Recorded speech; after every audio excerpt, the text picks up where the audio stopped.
Hey folks, 5-minute maintenance, day 7. Today we're going to be showing a bit of care to our thoracic spine, or our mid to upper back. That's the part of our back that runs from the bottom of our rib cage to the base of our neck, so this area here. We're going to be addressing this excessive curvature that a lot of people have from modern lifestyles of hunching over keyboards and looking at our phone.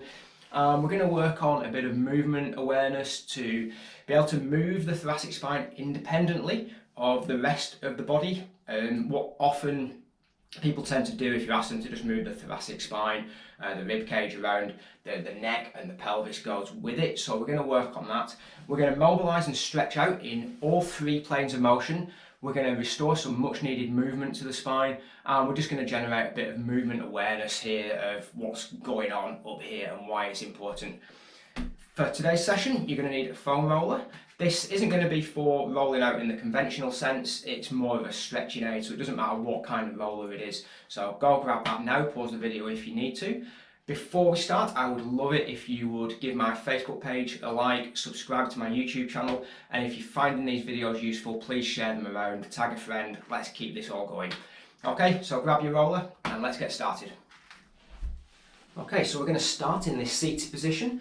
Belly and back braced, so sitting up nice and tall, arms out to the sides, and we're just going to start gently rotating from one side to the other.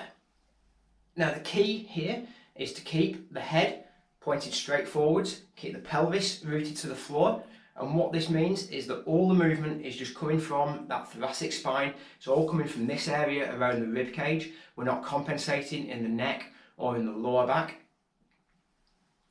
So feel that movement just coming from the mid to upper back. And once you've done about 10 of these on either side, we're just going to take it up to the next level of movement. So we're going to come to this point of resistance. This is about where it starts to feel stiff, and we're just going to squeeze into a little bit more, squeeze and hold, and then squeeze a bit more, get a bit more movement in there, and release and come around to the other side.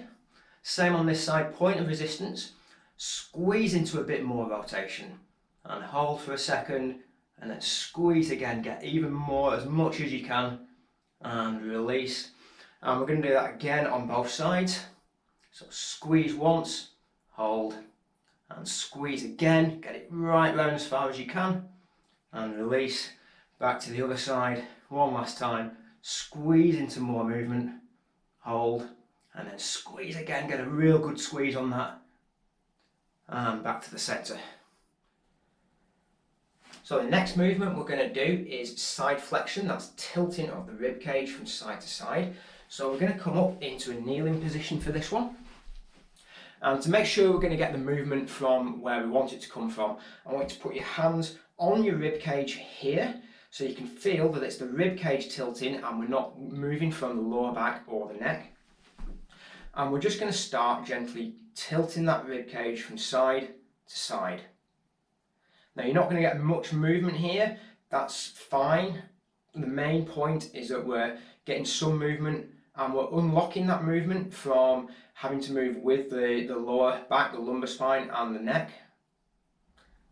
The key here is looking forwards, keeping the head nice and straight, keeping rooted at the pelvis.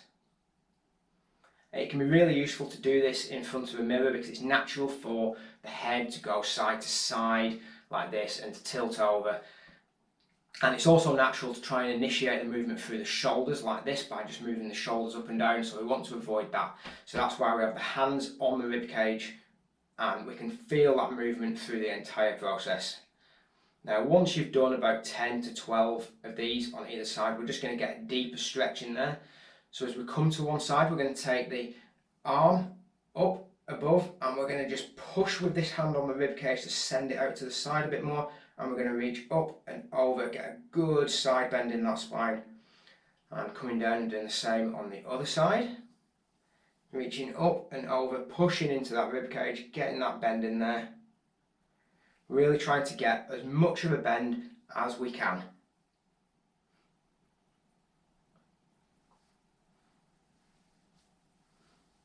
Trying to make sure that the movement's coming from that rib cage, not from the neck, not from the pelvis or the lower back.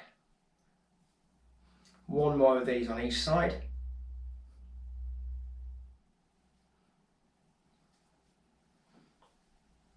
Give it a good squeeze when you're up there. Get into as much flexion as you can.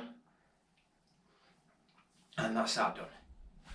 We're going to grab the roller now and we're going to do some nice thoracic extensions with this.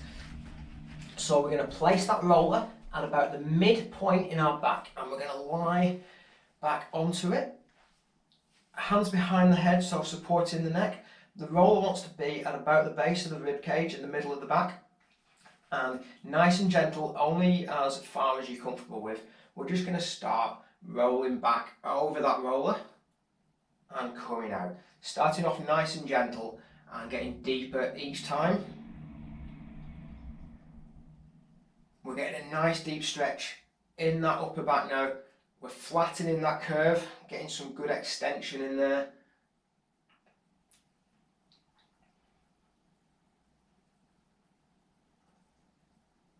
Just try and relax at the bottom of each one.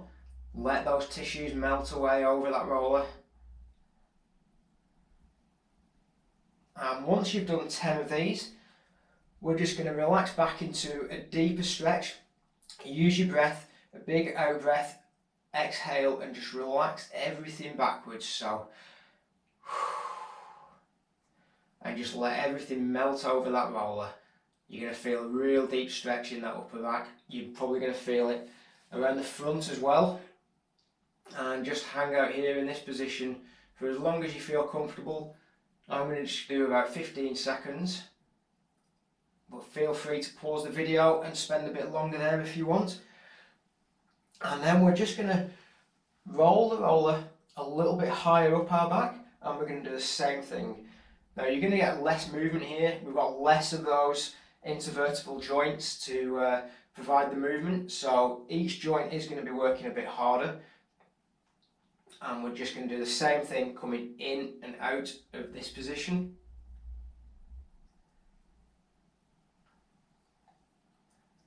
And again, once you've done 10, we're just going to relax into a deeper stretch.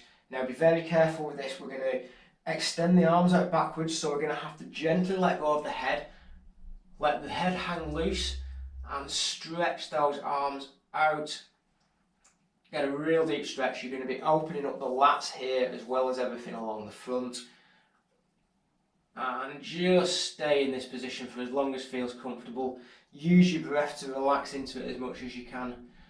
When you're ready to come out of it, make sure you get your hands on the back of your head to support that neck and slowly rise up. So that's today's 5-minute maintenance. You've taken good care of a much neglected part of the body, so I hope you feel better for that. Go like my Facebook page, subscribe to my YouTube channel, come back here tomorrow, we're going to be doing another 5-minute maintenance for you. See you then.